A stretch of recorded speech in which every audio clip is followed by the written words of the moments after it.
Bonjour à toutes et à tous, merci de choisir Sport FM, la référence sportive Dingue de Sport, dernier numéro de la semaine. Merci de nous faire confiance.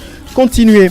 Dingue de Sport évoque le sit-in organisé par le mouvement Martin Luther King demain à la devanture du stade municipal de Lomé pour demander la démission de Claude Marie-François Leroy. On parle également de la deuxième division nationale de football qui prend fin demain avec la 18e et dernière journée de la compétition. Ifodien d'Atakpame est déjà sacré champion. Espoir du Zio, Arabia de Tabligo, Kitty de Badou ou encore Asfosa de Lomé sont toujours menacés. 23e journée de la D1 nationale. Le leader ASCK est à Bafilo demain pour y affronter Fouadan. Dernier de la classe, Maranatha est opposé à Goubissou à Womé. Dingue de Sport invite aujourd'hui Angelo Folico et Latif Yorouma, Prosper Agbokou, Jonati So. Dingue de Sport, mise en onde de Théo Ajavon, Anas PM. La vidéo de cette émission est assurée, vous le savez, par Elom Adevon. Une vidéo que vous pouvez retrouver sur le www.radiosportfmtg.com. Dingue de Sport. Bienvenue, je suis Franck Nounyama. Merci de faire confiance à la référence sportive. On va saluer nos invités. Jonati So, bonjour, vous allez bien? Bonjour Franck, je vais super bien Franck. Angelo Folico, et merci d'être en studio. Merci, salut Franck, bonjour à toutes et à tous. Latif Yorouma, bonne arrivée. Bonjour Franck, bonjour aux auditeurs. Et on va parler tout d'abord de la deuxième division. Vous savez que demain, ce sera la fin, la 18e et dernière journée de l'épreuve saison 2018-2019. On peut dire qu'il n'y a plus trop d'enjeux pour Ifodien, déjà sacré, mais certains clubs sont obligés de gagner, de faire un résultat peut-être au risque de voir, on va dire, une retombée en deuxième ou bien en division inférieure. Ils sont plusieurs dans le cas. On va parler de Arabia, Espoir, SMPT connaît sa situation déjà. Mais là, dans ce derby entre Asfosa et Agaza, Agaza n'a plus rien à défendre parce que là, cette équipe est déjà maintenue, mais c'est Asfosa qui doit faire un résultat. C'est ça? Oui, c'est une finale pour Asfosa et une rencontre de formalité pour Agaza. Mais ici, Agaza est dans une position d'arbitre ou d'arbitrage parce que voilà, Agaza peut sur ce match décider du sort de l'Asfosa. C'est comme ça la situation parce que une défaite de l'Asfosa c'est directement la D3 même sans prendre en compte les autres résultats. Et donc c'est une finale pour Asfosa qui se doit de gagner. Si Asfosa gagne, il sauve sa peau. Il gagne, quels que soient les autres résultats, Asfosa sera maintenu. Et voilà, maintenant, c'est un derby, ça reste un derby. Lorsque vous allez du côté de Bonsimé, on vous dira, oui, nous allons envoyer Asfosa en 3e division. Je ne sais pas à quelle fin, je ne sais pas pourquoi, par exemple, Agaza avait envoyé Asfosa en 3e division. C'était le même discours du côté de l'état-major quand Okiti jouait contre Ifodien dans ce match reprogrammé. C'est ce qui se disait. Moi, j'étais à la tribune le jour-là, je n'étais pas sur reportage. Nous allons envoyer Badou en 3e division. C'est ce qui se disait. Je ne sais pas, les gens prennent le plaisir. Peut-être quand ils disent ça, c'est-à-dire qu'on va battre cette équipe-là. Oui, parce que une défaite le jour-là de Okiti, aujourd'hui, le débat ne serait pas là. Okiti devrait être à 16 points et qu'aujourd'hui, voilà, Okiti ne devrait même plus être dans la danse. C'est dire qu'au niveau des supporters, il y a quand même cette fierté-là de dire voilà, c'est nous qui avons votre destin en main, nous pouvons peut-être faire ceci, nous pouvons faire cela, mais tout ceci aujourd'hui, ça se résout à l'Asfosa. Il faut bien se réveiller, il faut quand même avoir un mental parce que ça va se jouer à ce niveau-là et je crois véritablement que cette équipe de l'Asfosa peut se sauver. Moi, je ne continue pas à le dire, Asfosa avec ses installations, c'est la seule équipe à Lomé, à part Dito qui joue à l'état-major, c'est la seule équipe à Lomé en D2 qui quand même en D1, qui a des infrastructures dignes et envoyer Asfoza ou bien voir Asfoza en 3e division, c'est un gâchis. En tout cas, c'est le bilan de toute la saison. Ça ne se joue pas seulement sur ce match. S'il y a ce problème aujourd'hui, c'est que Asfoza certainement a pêché quelque part tout au long de la saison. Et nous allons écouter le joueur Martial Kérézoué par rapport à ce qui les attend. Déjà, on a un ascendant psychologique, c'est que voilà, dans le temps, Asfoza, Agaza, ce sont des derbys, c'est comme Lyon, Saint-Etienne. Donc, on va essayer d'honorer nos présidents, nos coachs et tout ça, voilà. L'objectif, c'est le maintien. C'est le maintien. Vous allez lutter pour ce maintien-là? Toujours, on va bosser. On va bosser, on va lutter pour le maintien. C'est comme Saint-Etienne, quoi déjà? Lyon. Le derby du Grand Rhône. Oui. Mais bon... non, c'est quand même bien de sentir la motivation dans les propos du joueur d'Asfoza, mais au même moment, quand on jette un coup d'œil dans le rétroviseur, on se rend compte que l'équipe d'Asfoza a perdu énormément de points lors de la phase aller, où une équipe qui avait beaucoup de mal à gagner à domicile, donc les matchs étaient compliqués à pouvoir négocier. Entre-temps, on a également eu une valse d'entraîneur. Kegbalo était arrivé là-bas, il était pratiquement, on peut dire, l'entraîneur qui devrait normalement redonner des couleurs à cette équipe d'Asfoza. Quand on sait que le président n'est souvent pas patient pour accepter les situations plus ou moins positives, Kegbalo est parti, on a amené un autre qui est là, et donc on a senti qu'à un moment donné, il n'y avait pas une certaine stabilité, ce qui a empiété directement sur les résultats. Maintenant, dans notre contexte, nous parlons d'un championnat amateur, et vous voyez une équipe comme Asfoza qui a pratiquement ses propres installations, même si ça aussi, il y a beaucoup à redire là-dessus, mais c'est un fait, c'est une réalité.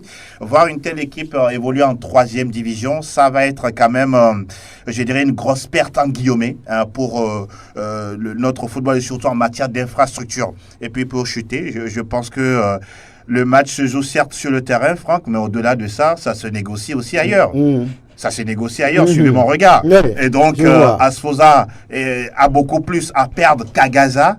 Et donc, un autre score qu'une défaite d'Asfoza, sincèrement, bon, j'ai du mal à le croire. Oui, vous pensez peut-être qu'Agaza va lever le pied puisqu'il n'y a rien à gagner, puisqu'il n'y a rien à faire.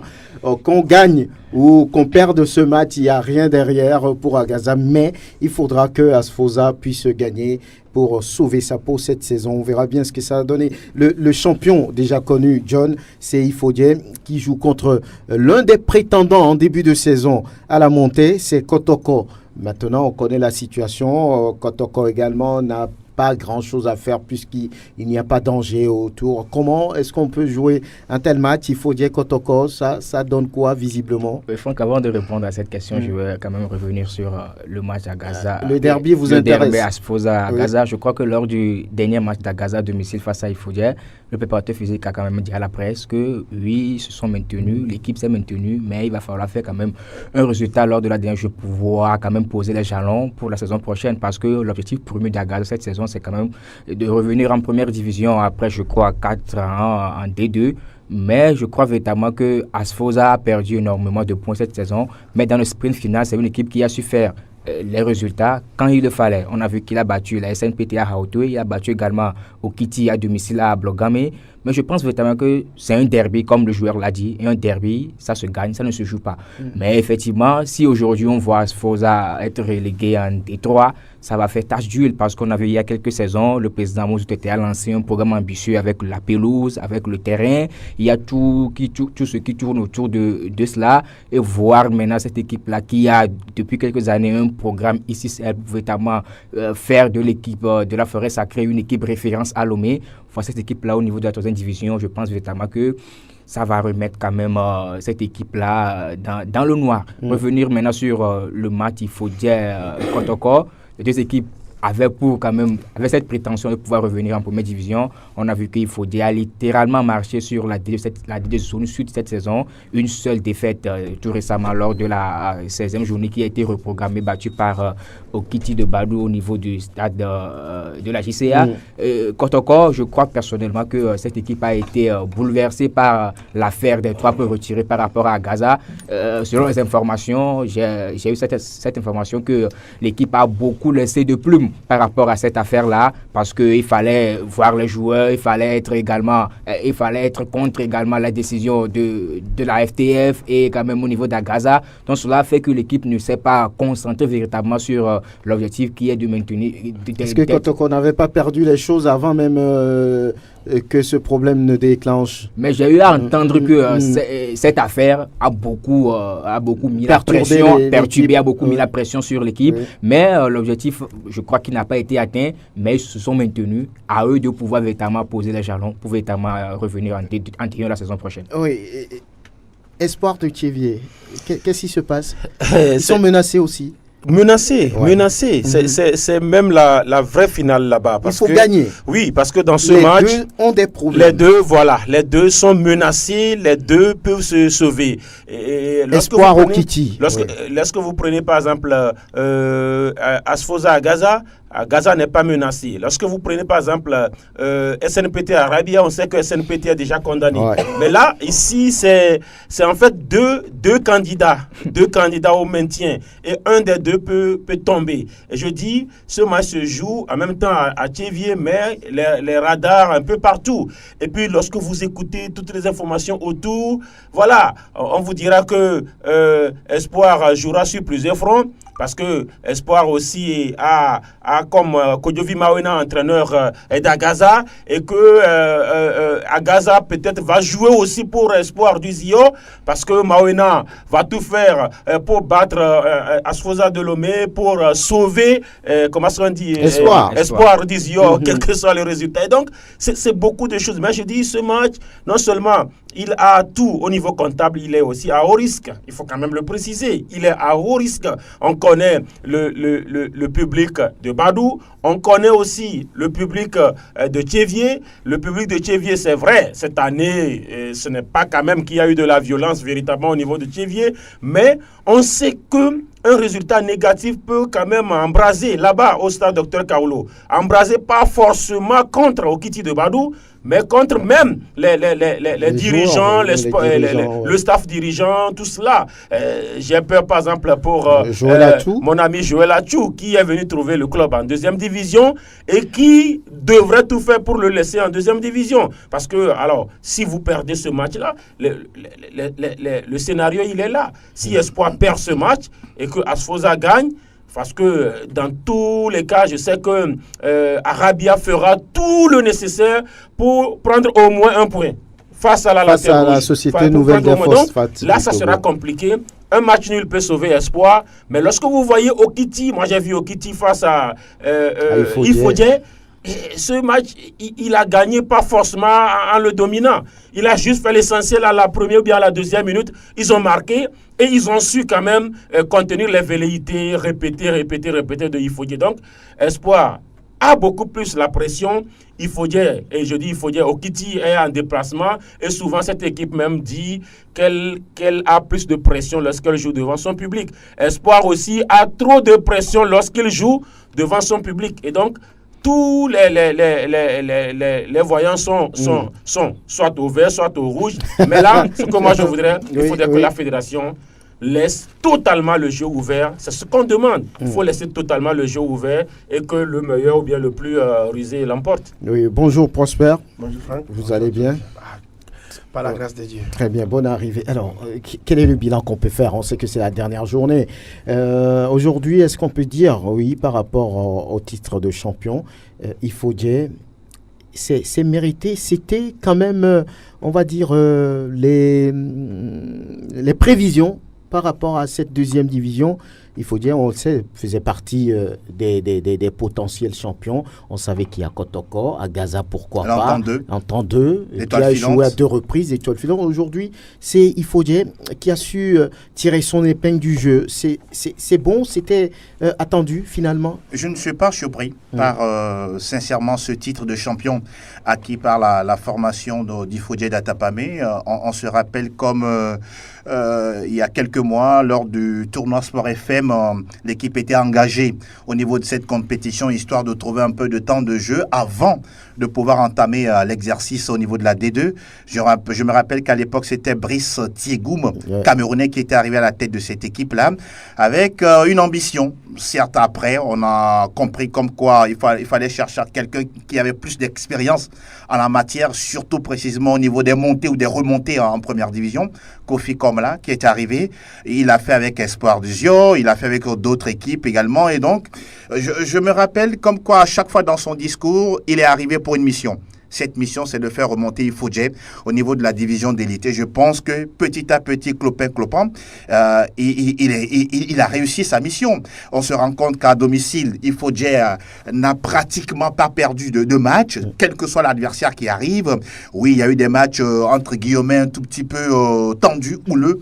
Par exemple, face à l'Entente 2, à l'Étoile filante, des clubs venus quand même du littoral. Mais cette équipe d'Ifodje a toujours su tirer son épingle du jeu. Même à l'extérieur, l'équipe faisait des résultats positifs, c'est-à-dire qu'avec des matchs gagnés et même au-delà de ça, arriver à avoir des matchs nuls, histoire de rester toujours dans cette dynamique. Je pense que quand on prend le tout, c'est important. Au-delà de ça, nous parlions tout à l'heure de la ressource humaine, mais il faut également reconnaître qu'on a à la tête de ce club-là quelqu'un qui met la main à la poche, qui aujourd'hui a compris comme quoi le football, la réussite dans le football en partie, rime avec l'investissement. On parlait de l'honorable Yao Michel Ametodi, président de cette équipe. C'est ça qui a tout changé.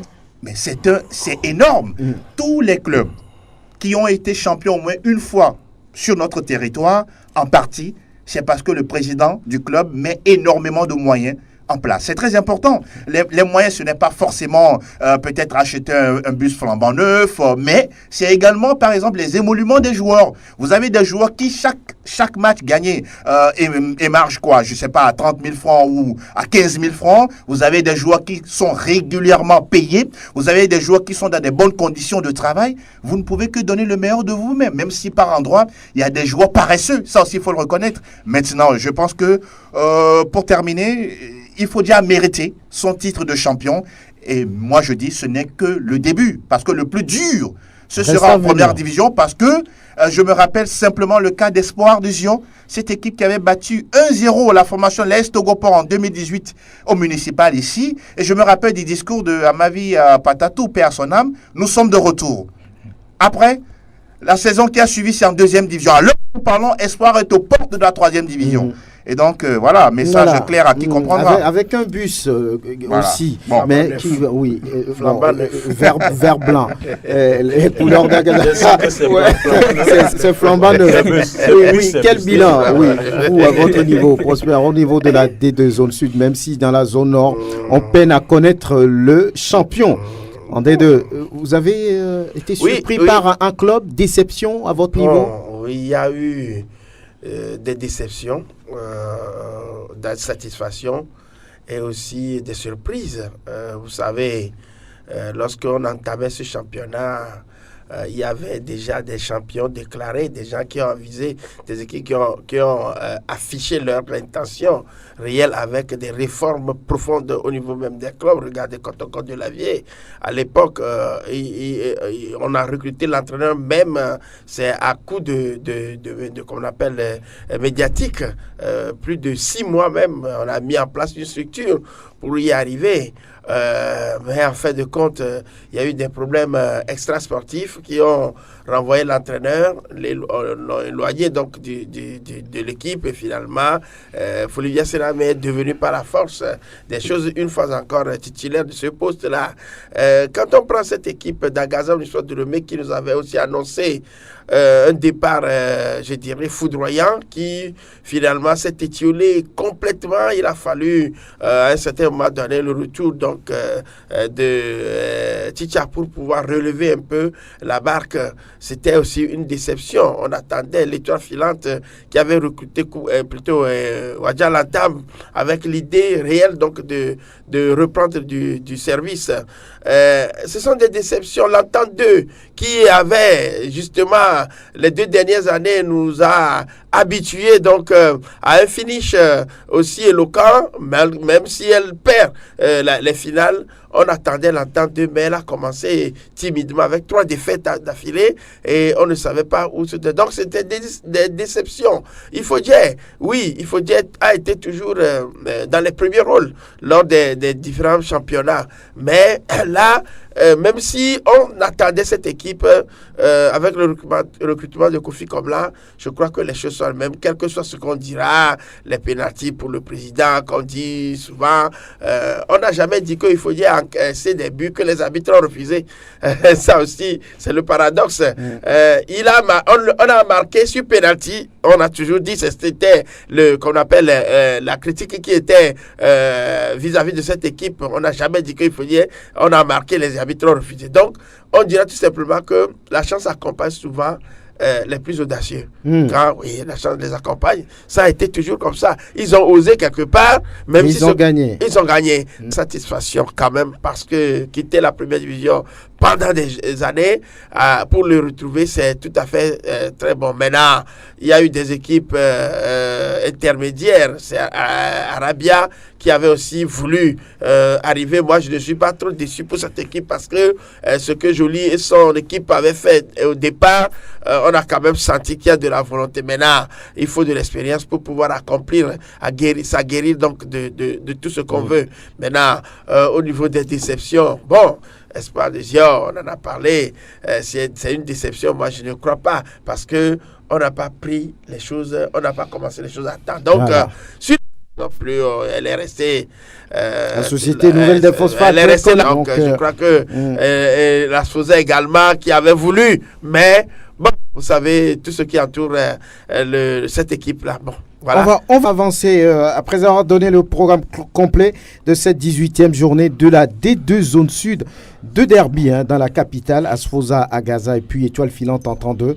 Il faut dire qu'il reçoit Kotoko et Espoir qui joue contre Okiti.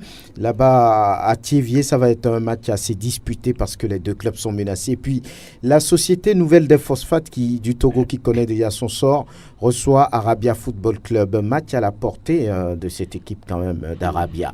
Ça peut le faire. Alpha Kaza et son équipe. Voilà. On peut avoir Oui, on retrouve le vent en poupe de Prosper de l'autre côté du jingle. Non, ici, on n'a pas de problème là. Troisième journée avec des matchs qui sont importants selon là où on se trouve, selon que l'on veuille gagner le titre de champion ou rester, jouer le maintien. C'est de ça qu'il s'agit pratiquement ce week-end. Par exemple, quand on prend le match avancé de demain entre Fouadan et la SCK, vous savez qu'après la suspension du stade de Dapaon, Fouadan joue à domicile à Bafilo. Et ce sera le cas demain face au leader ASCK. On n'a plus droit à l'erreur si on veut parler de Fouadan. Et même chose du côté de la SCK qui n'a besoin que de 4 victoires pour être sacré champion. Voilà l'équation pour ces deux clubs latifs. Oui, c'est un duel des extrêmes, mais c'est un match compliqué, super compliqué, et pour Fouadan et pour l'ASCK. Parce que, voilà, on est à la croisée des chemins, 4 matchs seulement pour l'ASCK pour finir champion du Togo. Cette équipe a totalement son destin en main. Elle n'a pas besoin de quelqu'un pour finir champion. Il faut juste gagner les matchs. Mais là également, par rapport au calcul, Fouadan n'est pas encore condamné. Fouadan peut se sauver en prenant, par exemple, les 12 points. Lorsque vous prenez les 12 points que vous ajoutez aux 19 que cette équipe-là a déjà, elle ne sera pas en deuxième division. Ça voudrait dire que ça sera compliqué, même si ce sera hors ou bien loin de la fosse au Lyon, parce que voilà, ça va se jouer à Bafilo. Bafilo qui ne sera pas forcément pour l'équipe de la SCK. Souvenez-vous de ce match-là entre la SCK et Sarah, où le staff dirigeant de Sarah et même les supporters d'Assoli ont fustigé, ont pointé du doigt le sifflet. Et donc aujourd'hui, ASCK viendra jouer à Bafilo face à l'équipe de Fouadan de Dapaon. Forcément, le 12e homme, je le vois. Sera pour Fouadan. Pour deux raisons. D'abord, pour ce que je viens de dire par rapport à ce match. Et puis, l'autre raison, c'est que Sarah aussi est en course. pour le titre. Sarah est en cause pour le titre parce qu'il n'y a que 2 points seulement entre Sarah et puis la SCK. Donc je ne vois les supporters de Sarah vont souhaiter que la SCK perde. Voilà, pour que justement le lendemain, Sarah puisse gagner Gomido et passer devant. Donc, il y aura forcément de l'ambiance. Dans ce match-là, Fouadan n'a pas encore dit son dernier mot, vu ce que cette équipe-là a essayé de produire, surtout face à Semassi de Sokodé l'autre fois. Ça va se jouer au mental. Est-ce que l'équipe de la SCK pourra gérer cette pression-là? Parce que moi, je dis déjà, c'est une pression. La pression de se voir déjà à 4 journées champion du Togo, ce sera historique. Alors, est-ce que ces jeunes joueurs-là pourront gérer tout cela? Il faut le discours, il faut la motivation. Angelo a parlé de quelque chose tout à l'heure. Vous savez, pour finir devant, pour être grand un peu partout, ce n'est pas seulement le salaire qui compte. C'est la motivation journalière, quotidienne. C'est-à-dire que le cachet des matchs, aujourd'hui, des gens sont capables, par exemple, de dire 50 000 francs, vous gagnez ce match-là, vous avez 50 000 francs. Vous gagnez ce match-là, vous avez 40 000 francs. C'est ce qui se passe souvent avec certaines équipes. Et là, voilà. Très bien. Le staff dirigeant, le staff technique, tout le monde a son rôle à jouer. Voilà. Mais ce match sera très, très, très compliqué. Vous avez dit quelque chose, ça se joue au mental en tout cas dans ce match-là. Il n'y aura pas d'erreur possible pour les deux clubs. Oui, vous avez signifié à qui veut l'entendre, John, que Maranatha sera champion cette saison. Eh bien, il y a un match contre Bouloissou, ce sera à Womé. Là également, Maranatha n'a pas droit à l'erreur. Si on vise toujours le titre, Bouloissou ne doit pas fléchir si cette équipe veut rester en première division.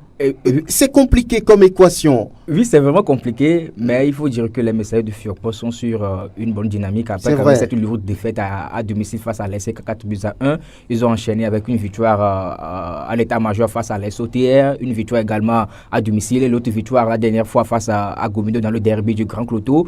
Mais le paradoxe est que Bouloissou est une équipe qui va bien à l'extérieur, mais qui n'arrive pas à enchaîner à domicile avec les résultats. On a vu la dernière fois face à Semassi, Bouloissou a perdu, également face aux Anges, pour permettre aux Anges de quand même aligner une 6e victoire d'affilée.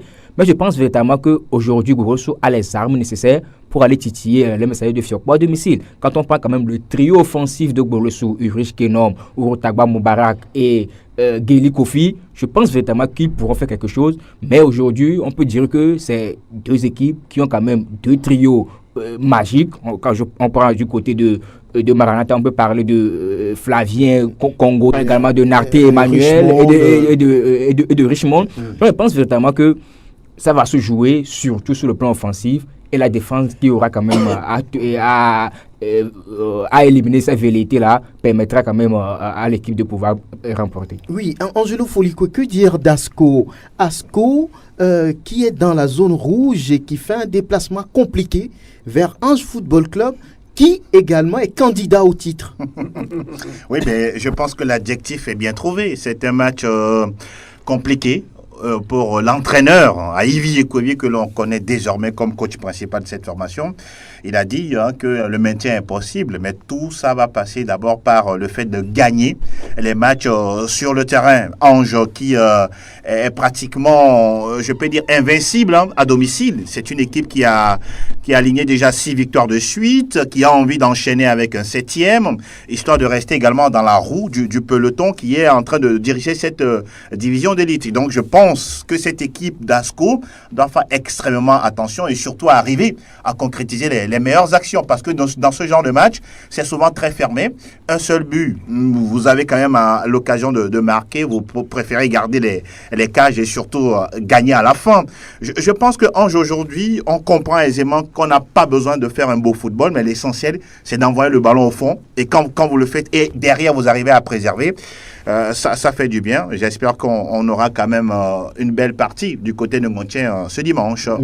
Prosper Agouklou, le match Dito-Semassi à l'état-major. Dito n'a pas encore dit son dernier mot par rapport au titre. Il reste 12 points à prendre, donc 4 victoires peut-être pour Dito peuvent permettre quand même au club militaire d'être sacré champion. Oui, vous savez, c'est deux équipes qui doutent, qui sont un peu dans le doute, parce que pour le Dynamique togolais qui a connu une ascension fulgurante et qui finalement s'est estompée par rapport à ce match contre Maranatha où elle n'a pas gagné et elle a enchaîné donc quelques contre-performance. Et cette équipe de Semassi, après avoir fait le hold-up à Neho face à Gbolessou, n'a pas connu mieux par rapport à la suite. Donc avec l'éviction de Fofana, on peut dire tout simplement que ces deux équipes-là sont dans le doute profond. Mais là, pour Dito Delomé, à chaque année,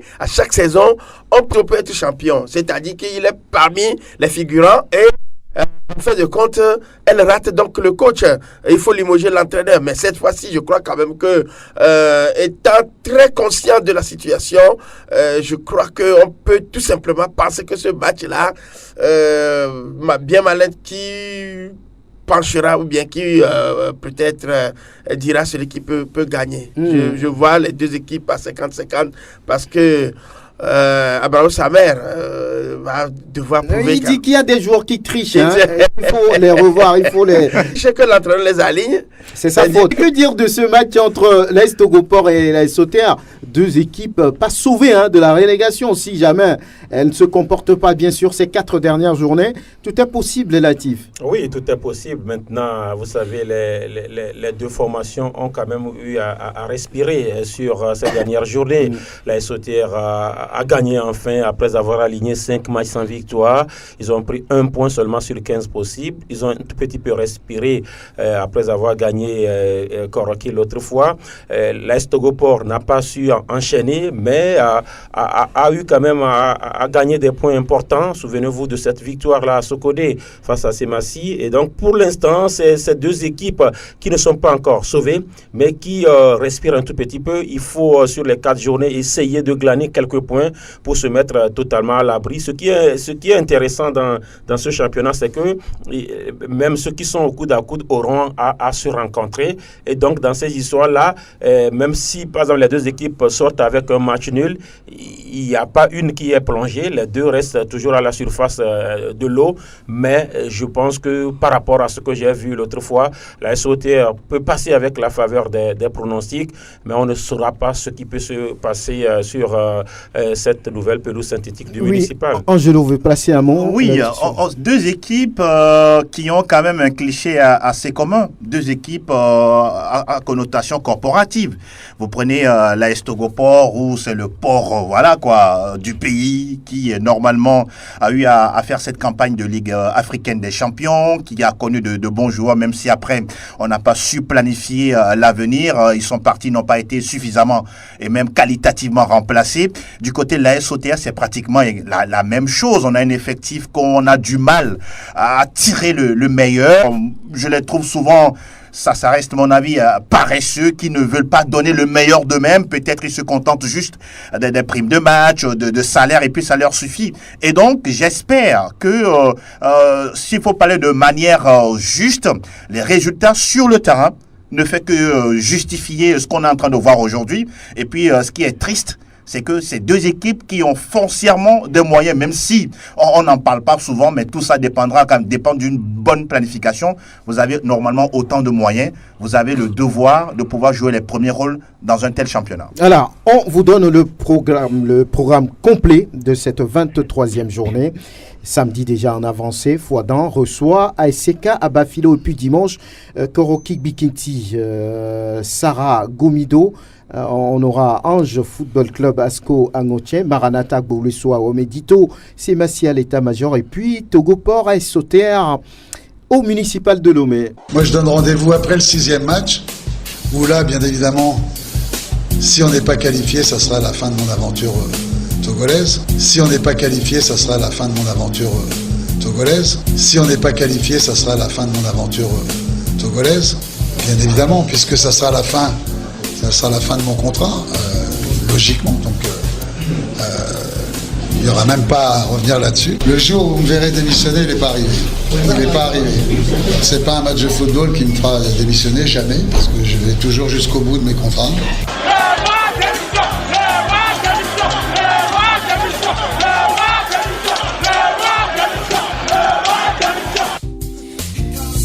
Oui, voilà, à quelques réactions de l'entraîneur du sélectionneur du Togo, mise bout à bout, dans cet élément que vous venez de suivre. Et là, il parle du dernier match, du 6e et dernier match des éliminatoires. Si le résultat n'est pas bon, si le Togo n'est pas qualifié, il n'y a même pas à polémiquer là-dessus. Je partirai, ce sera d'ailleurs la fin de mon contrat.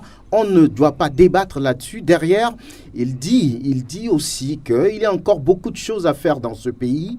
Et là, si on veut entendre le mot démission de sa bouche, on risque de ne jamais l'avoir. Et beaucoup parlent, Latif, de cynisme, beaucoup parlent d'arrogance. Vous, où placez-vous, on va dire, cette sortie de Claude Marie-François Leroy? Bon, que de contradictions lorsque vous écoutez Claude. Les contradictions se trouvent à tous les niveaux, même au plan technique.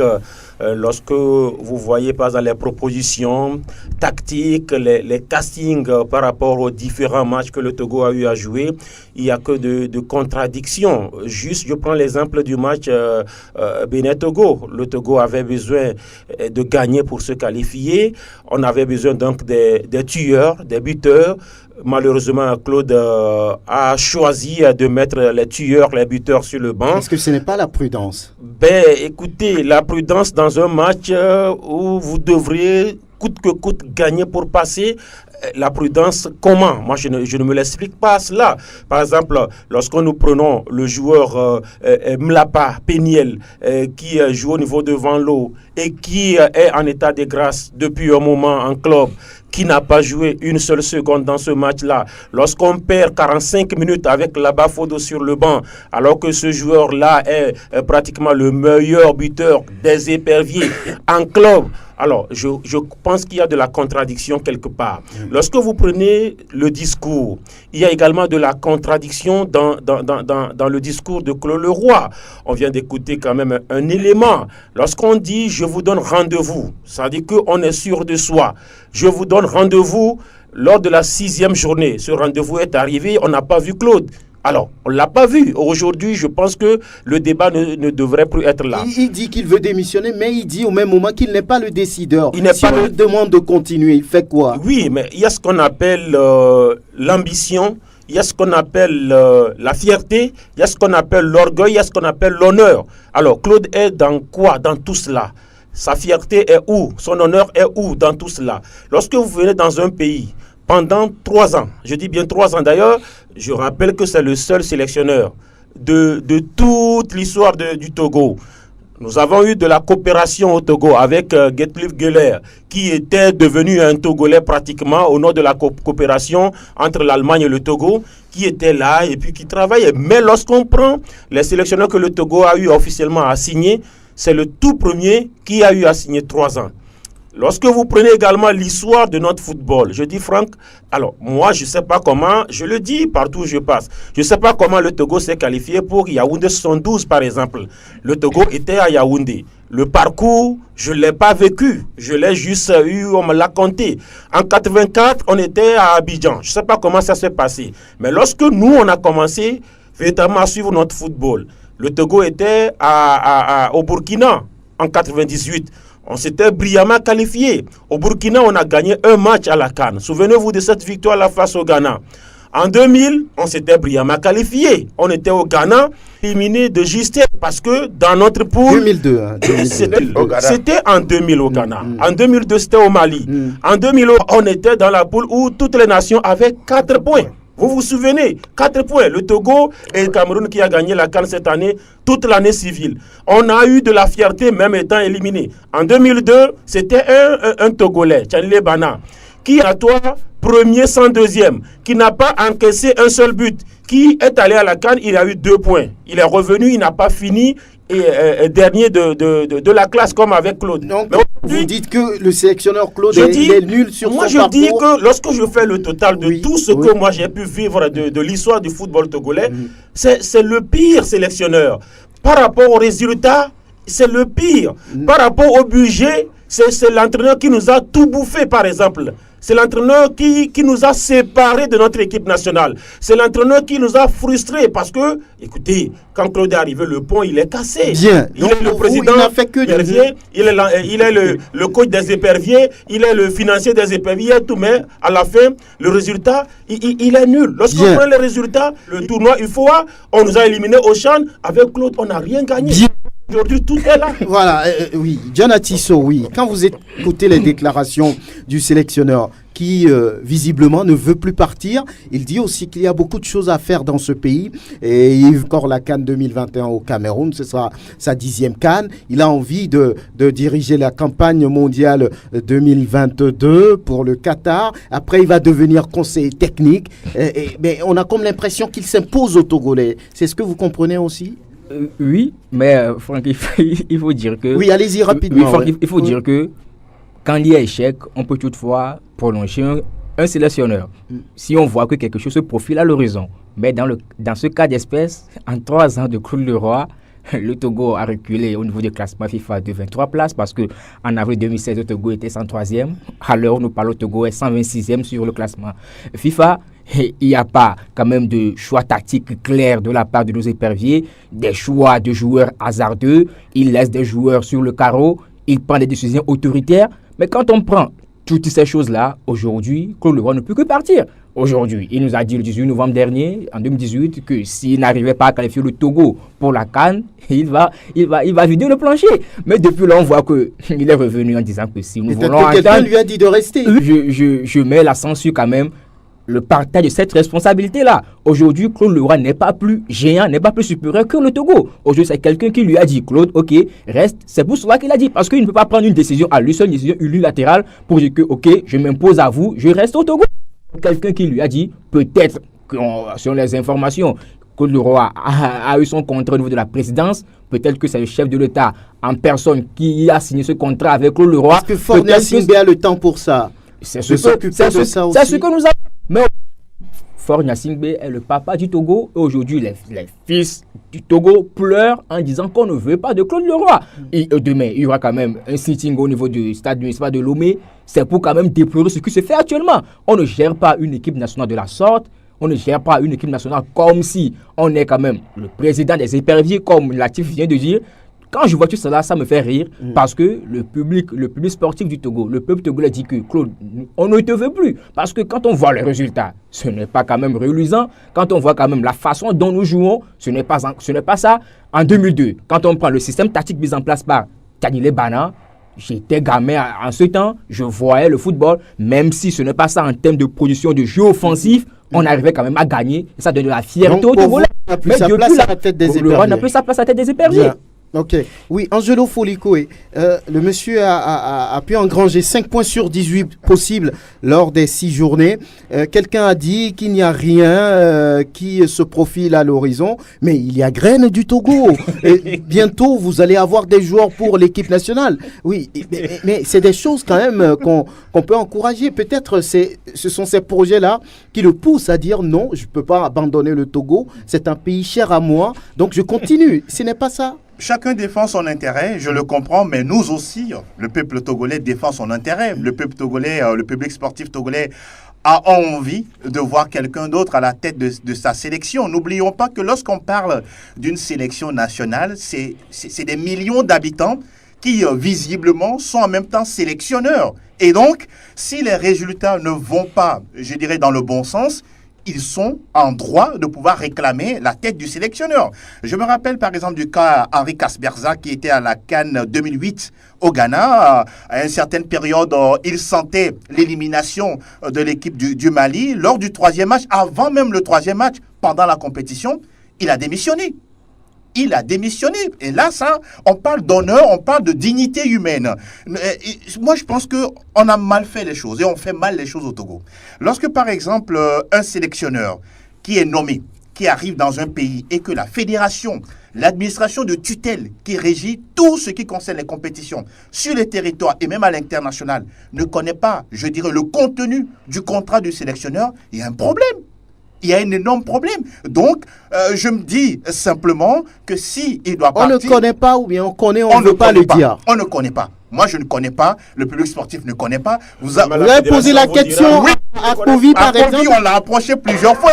Il vous donnera jamais la réponse. Il vous donnera jamais la réponse. Voilà pourquoi, par exemple, aujourd'hui, même la fédération, elle n'est pas respectée par le monsieur Claude-Marie François Leroy. Et quand c'est comme ça, je pense que c'est nargué. Tout ce qui se passe chez nous. Regardez un peu la misère dans laquelle tout le monde vit aujourd'hui. Et regardez tout ce qu'on donne à ce sélectionneur pour faire des résultats. Aujourd'hui, vous avez tout à l'heure planté le décor sur le plan statistique. 5 points pris en 18 matchs. Aucun match gagné à domicile sur 18 matchs. 5 points sur 18 voilà. possible. Aucun match gagné à domicile lors des éliminatoires. Mais c'est quand même catastrophique. Et pourtant, il a eu tous les moyens. Les matchs FIFA, les matchs amicaux, le tournoi de Toulon. Oui, je reconnais que par endroit, il a apporté peut-être une certaine manière de prospecter, d'aller chercher des joueurs, mais ce n'est pas pour ça forcément il est venu. Il était venu pour qualifier la sélection, ce qu'il n'a pas fait. Vous ne l'avez pas fait, je pense que dignement, vous ne devez que demander, déposer la démission et partir tout simplement. Voilà, oui. Prosper Agbouklou et Claude Leroy dirigent un groupe. Dans ce groupe-là, il y a l'ancien capitaine des Éperviers, Balo Dossé, qui est le sélectionneur adjoint. Et derrière, il y a son chevalier. C'est Chevalier. Julien Chevalier. Voilà. Après, il y a d'autres personnes qui travaillent avec lui. Il y a notre confrère Augustin Améga. Mais on semble ne pas parler de ces gens-là, mais si ça ne va pas, ils peuvent aussi démissionner. Agassak aussi, j'allais dire, celui qui est devenu Toudru, l'entraîneur des gardiens. Oui, mais on n'en parle pas. On assiste à un bazar. Au niveau de la sélection togolaise, vous voyez, vous avez cité un certain nombre de personnages, un chapelet donc de remarques que vous venez de faire, que tu viens de faire, Franck, mais tout ça là a apporté quoi? Parce que nous, dès le départ, lorsque Claude a été recruté, c'est dans ce studio que nous avons été les tout premiers à dire qu'on ne doit pas attendre quoi que ce soit de ce monsieur. Certains qui croyaient dur en cet homme pensaient que... Vous êtes sûr que vous n'étiez pas euphorique? Je n'étais pas euphorique du tout. Que cet entraîneur... Vous doutiez déjà de sa performance, de ses compétences, parce que la manière dont il a d'abord quitté le Congo, on savait tout sur cela, et on sait que Claude est passé un peu dans la vieille classe. Vous savez, il est dans la vieille classe, mais il a voulu tout simplement montrer qu'il est là. Bon, moi j'ai toujours pensé que l'arrivée de Claude au Togo, selon les recoupements, ont été par la grâce d'un personnage au Ghana, parce qu'il était passé par là en 2008. C'est celui-là qui l'a conseillé au chef de l'État. Bon, le chef de l'État, voulant répondre aux plaintes récurrentes des Togolais sur l'encadrement de l'équipe nationale, on a proposé un grand entraîneur. Et il a dit, bon, amenez-le. Il a fait tout pour que celui-là arrive. C'est pourquoi je dis, au-delà de tout ce que nous venons de citer, faire 26 matchs et ne gagner que 8, et par rapport aux petites équipes, c'est les Djibouti que nous avons écrasés. Voilà. Et puis l'île Maurice, 6 buts. Et avec les grands, et on a réalisé des matchs nuls avec le Comore et autres là. Donc je crois quand même que moi je voudrais... Son bilan, vous le qualifiez comment? C'est un bilan négatif. Négatif, parce qu'il a eu 10 défaites. 10 défaites. Les grands matchs, on les a tous perdus. Les matchs importants, regardez, on aurait pu faire la différence au Bénin, qu'on passerait l'éponge sur tout ce qui a été négatif. On a perdu aussi au Bénin. On a perdu parce que l'équipe n'avait pas évolué dans l'état d'esprit qu'il fallait. Regardez, Latif l'a dit tout à l'heure, pour un match pour lequel on doit se tuer, on a réservé les 4, oui, 3 rapidement, qu'est-ce qui, selon vous, peut l'amener à vouloir continuer au-delà de ce résultat que beaucoup qualifient de minable? Il compte sur la bonté, la magnanimité du chef de l'État. C'est tout? C'est pourquoi moi j'en appelle au centre de responsabilité. Le président, il est déjà responsable. Il fait ce qu'il peut pour que le football togolais renaisse. Il a remis des moyens pour qu'on fasse graine du Togo. Maintenant, il faut qu'il écoute le cri de cœur des Togolais. Bien. Que nous lui proposons aujourd'hui, s'il faut ramener Didier Six en attendant de tout voir. Moi, je lui fais une proposition. Oui. Il faut Très bien, en 5 secondes. Oui. Franck, je pense qu'il y a une confrérie, une sorte de conglomérat au niveau de la sélection. Je veux parler du trio magique à ce niveau, du trio que moi j'ai dénommé AAC, Adebayor, Agassa et Claude Leroy. Aujourd'hui, quand on prend Agassa et Adebayor ont quand même un statut au Togo. Je regarde dans le rétroviseur en 2013, après l'élimination face au Burkina, il y a Agassa et Adebayor qui se sont présentés devant la presse en disant que Didier Ciss n'a pas été un atout pour nous. Pourquoi ne pas le dire avec Claude Leroy, avec qui on a quand même un bilan hyper négatif, avec qui nous ne jouons pratiquement pas au football? Bien. Oui, Angelo, on va terminer. On va conclure. Oui, mais je pense qu'il est temps de mettre fin à la souffrance, surtout au cri du public sportif togolais qui a toujours eu à croire en cette sélection, même si, oui, on a connu des hauts et des bas. Mais là, aujourd'hui, je pense que Claude Leroy est devenu indésirable, personne non grata du côté du public sportif. S'il a un peu de dignité, comme souvent l'ont les Occidentaux, je pense qu'il, normalement, a lieu de déposer sa démission et de laisser le plancher, quoi. Oui, Latif, voilà. Oui, pour une fois dans le monde entier, il y a une marche qui était en vue pour demander le départ d'un sélectionneur. C'est une première. C'est une première. Enfin, de votre connaissance, de votre mémoire de journaliste. C'est une première. Et ça, c'est Claude Leroy. Cette marche-là a été, je dirais, interdite, mais il y aura un sit-in quand même. Et ça aussi, c'est pour demander le départ de Claude Leroy. Et donc, moi, je dis, si ce monsieur a encore quelque chose, je ne sais pas quel adjectif, mais s'il a encore quelque chose, je crois que c'est le moment de partir gentiment. Et puis que demain, on se rappelle quand même qu'avec lui, on a eu à jouer toutes les journées FIFA. Voilà. Angelo Folikoué, merci. Latif Yoruma, merci. Prosper Agboklou, merci. John Atisso, merci. On remercie Eloma Dovon pour la vidéo. On remercie notre consoeur Sherifa qui nous a rendu visite. Merci à Anas PM. Allez, excellent après-midi. À demain, 9h pile, samedi sport.